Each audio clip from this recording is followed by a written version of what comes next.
butuh solar lebih banyak. Karena butuh solar lebih banyak, mereka butuh modal lebih besar. Karena sudah kami keluar modal besar, supaya modalnya balik, mereka harus mengambilkan lebih banyak. Karena semua nelayan berpikir untuk menangkapkan lebih banyak, lama-lama ikannya atau yang disebut sebagai overfishing. Jadi ini lingkaran setan. Jangan dikira kerusakan lingkungan yang kecil seperti tumpukan sampah di pinggir pantai yang dibersihkan oleh anak-anak Pandawara itu. Ada keributan apa di sana? Nanti snacknya nanti aja lah, makannya nanti. Oke. Makannya lebih penting daripada snack. Tapi kalau isinya lobster juga boleh.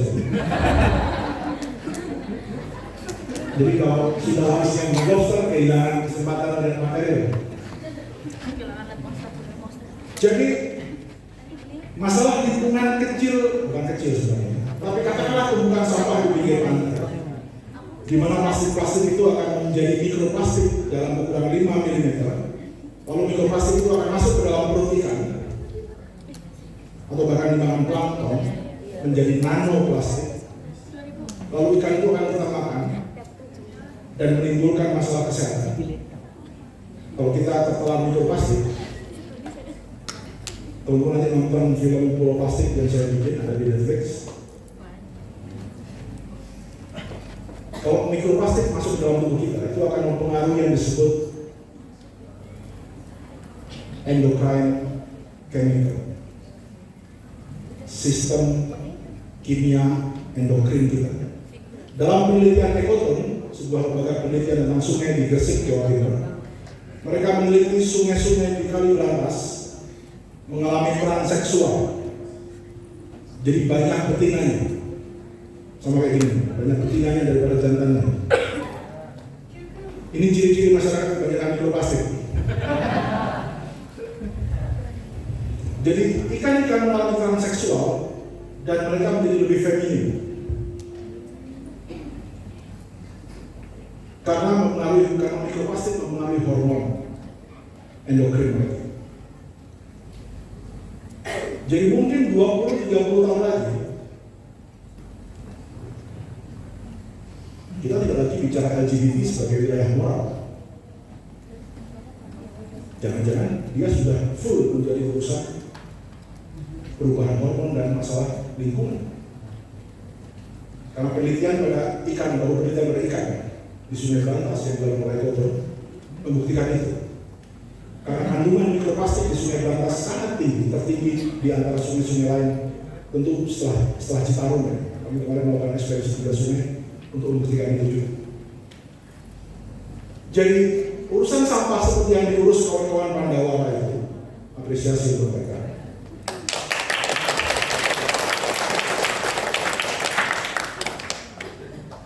Bisa mempengaruhi ekosistem laut dan kesehatan makanan kita. Jadi ini seafood tidak hanya mahal, tapi juga jangan-jangan berbahaya.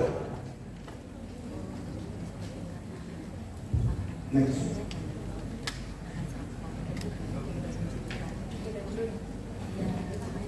Setelah kami melihat potensi laut, kami juga melihat bahwa sektor kelautan kita yang paling jarang disentuh oleh inovasi. Ketika Presiden bicara hilirisasi industri atau nikel, dia tidak pernah bicara hilirisasi sektor kelautan. Seperti halnya kalian, negara juga abai memikirkan apa terobosan-terobosan inovasi dalam teknologi sektor kelautan, sehingga anak-anak muda yang juga tidak tertarik menjadi nelayan mungkin bisa mengembangkan bakatnya di sektor pengolahan hasil laut. Tapi yang terjadi adalah pengolahan hasil laut biasanya diserahkan kepada industri-industri besar. Dia tidak menjadi sektor ekonomi yang bisa dikelola oleh masyarakat.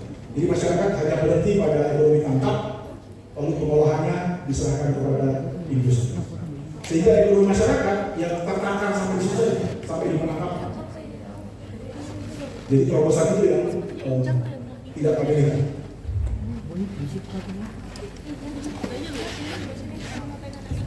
Siapa yang mau jalan-jalan ke Papua?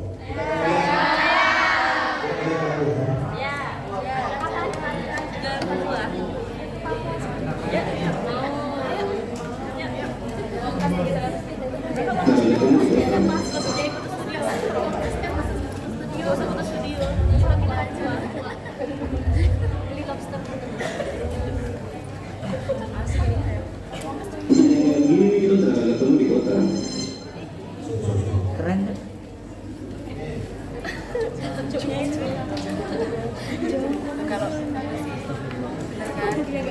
Biasanya Ini kita udah ketemu di kota. Kita udah mulai di kota. Kita begini cantik sekali.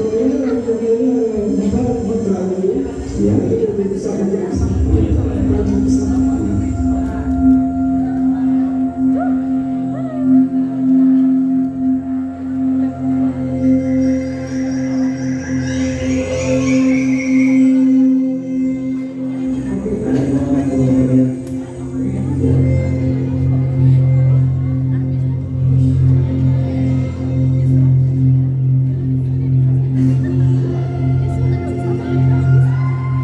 Saya sebenarnya festival di Bandung misalnya waktu itu yang masanya 2019.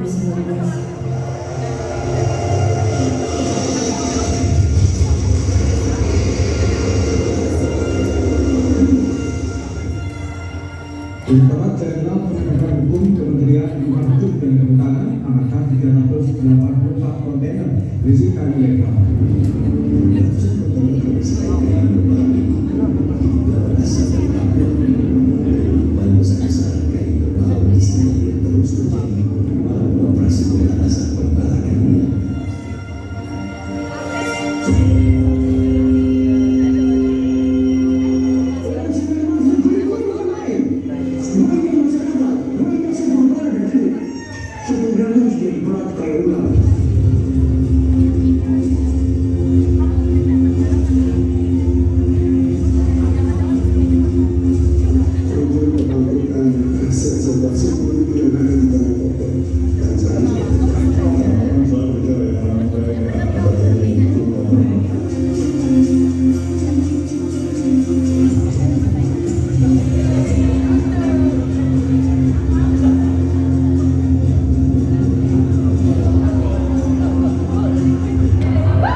Di Papua kami merekam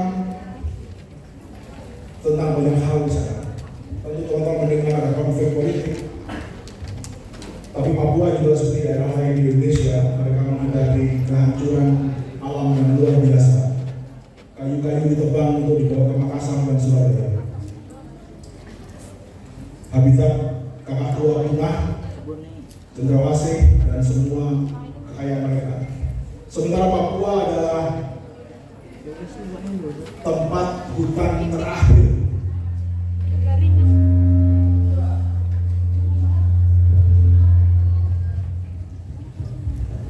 Papua adalah tempat hutan terakhir di Indonesia.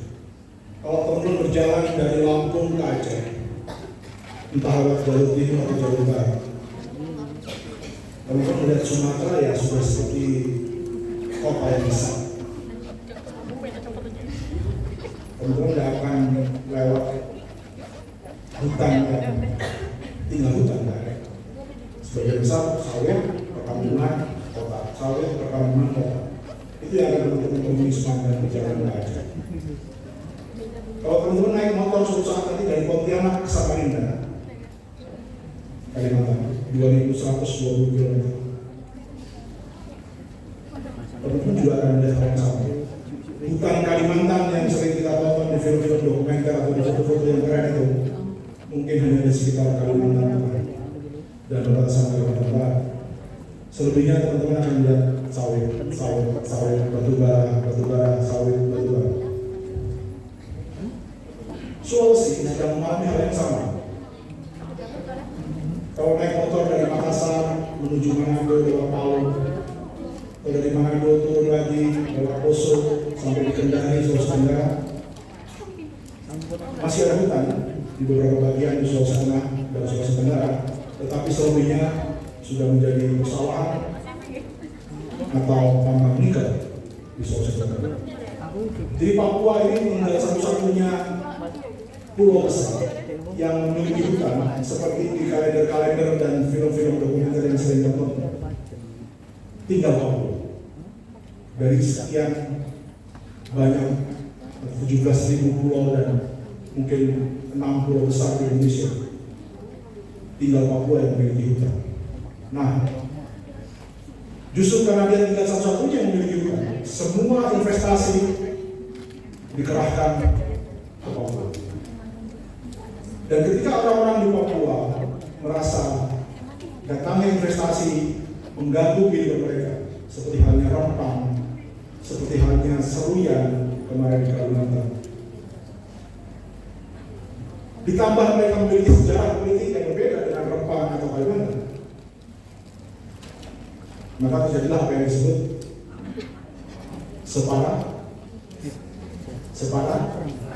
separatisme.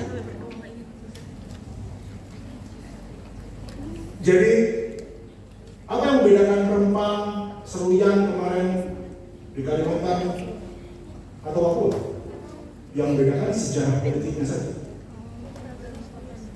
Tapi penggusurannya sama, kerusakan lingkungannya sama. Sehingga kalau Rempang atau Kalimantan punya sejarah politik seperti Papua, mungkin orang di Batam atau di Kalimantan juga akan ada sejarah yang sama. Jadi kita melihat Papua sebagai cadangan terakhir mega diversity kita juga sudah mulai dihabiskan.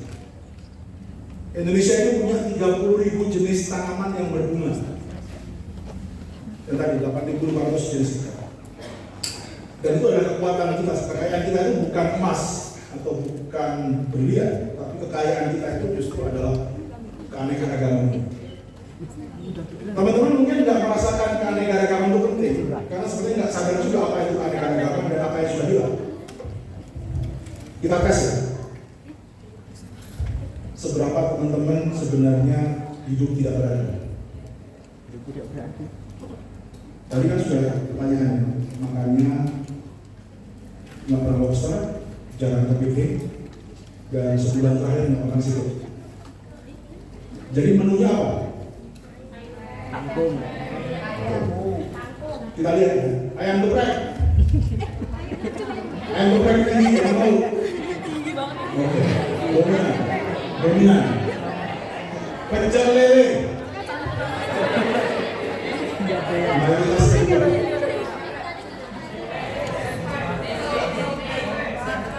Nasi Padang tapi lauknya dadar.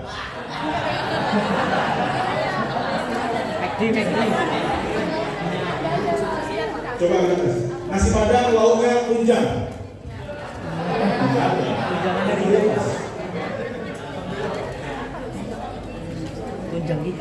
Jadi udah tepat. Rata-rata kita nggak berubah makanya. Telur rebus,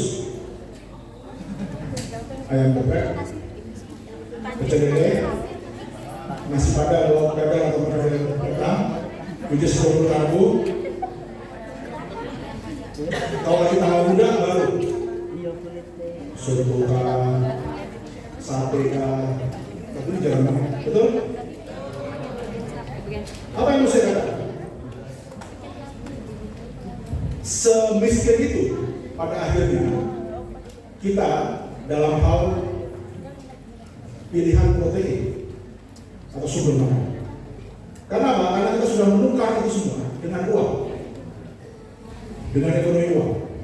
Sementara masyarakat seperti Papua atau pedalaman Kalimantan, mereka mungkin tidak punya uang, tapi makanannya jauh lebih beragam dari Anda sini. Pagi bangun tidur, mereka turun ke Danau Sentani, ambil mujair yang debitnya seberapa saja. Mujair gede segini, dimakan sendiri nggak habis. Kalian mentok paling mujair segini. Itu pun pagi dimakan separuh, setelahnya siang. Gimana stunting? Tapi kalian punya uang, kalian pegang uang. Kenapa uang kan enggak di dalam? Lalu siang setelah mereka tokok sagu, mereka pantul sagu, mereka punya sumber protein tertinggi yang namanya ulat sagu. Kalau kalian nggak pernah makan ulat sagu, begitu makan dijamin gatal-gatal. Saking tingginya proteinnya, maka harus dipakai penawar minum CTN. Kalau yang apa? Tapi kalau yang udah biasa, usaha dia hidup itu benar-benar dimakan menggeliat dalam mulut.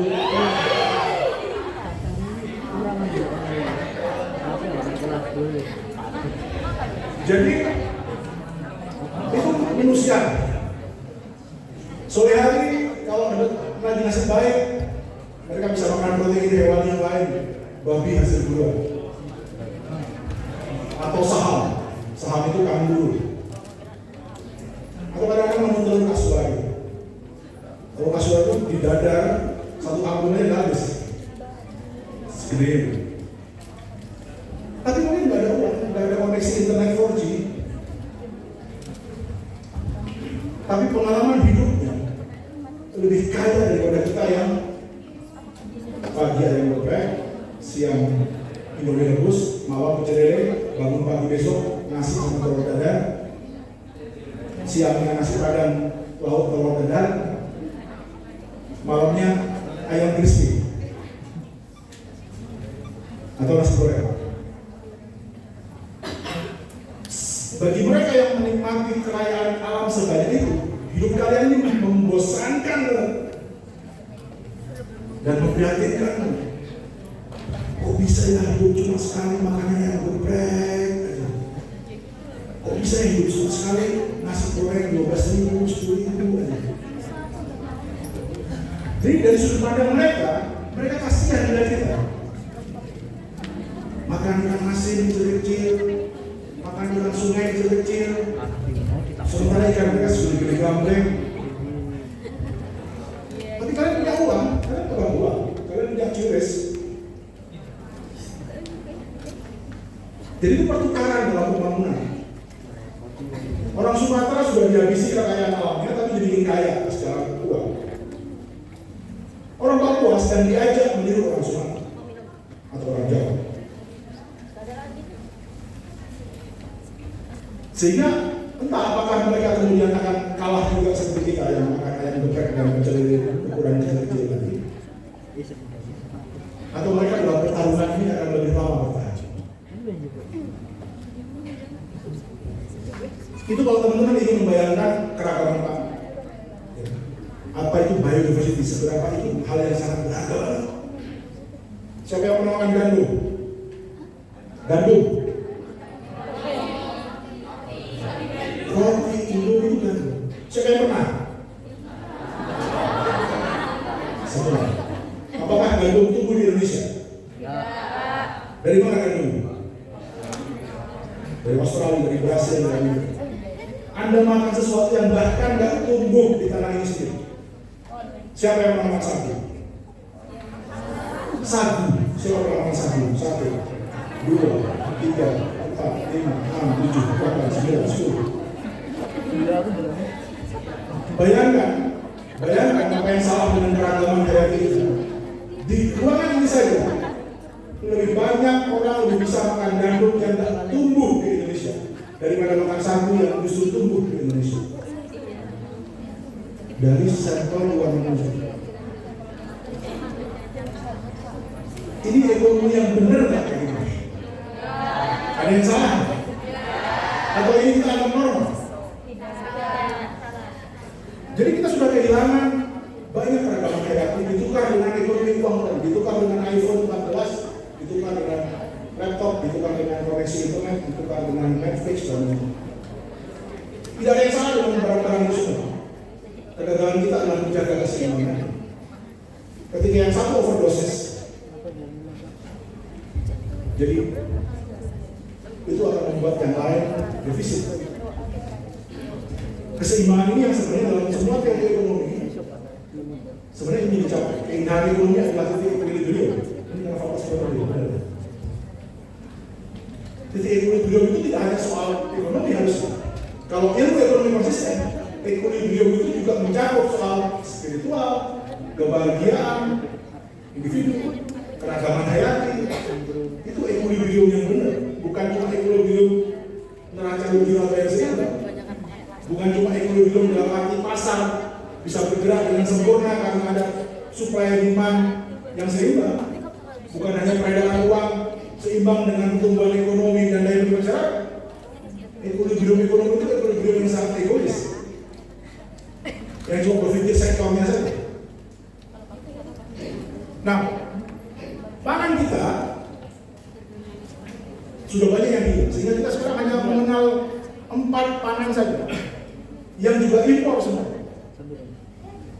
Tempe yang teman-teman makan dan menjadi makanan yang dianggap kasta rendah, kedelainya dari Amerika, betul, dari Brasil. Jadi bahkan makanan yang kita anggap kastanya rendah itu saja impor bahan baku. Sehingga bagi kami di Indonesia Baru, Ekspedisi Indonesia Baru, kita perlu mengubah paradigma pembangunan kita dari berbasis kekayaan uang. 10 menit matiin, 10 menit. Ya tadi yang pertama gitu. Pembangunan ekonomi atau pekerjaan tujuannya supaya kita kaya secara uang.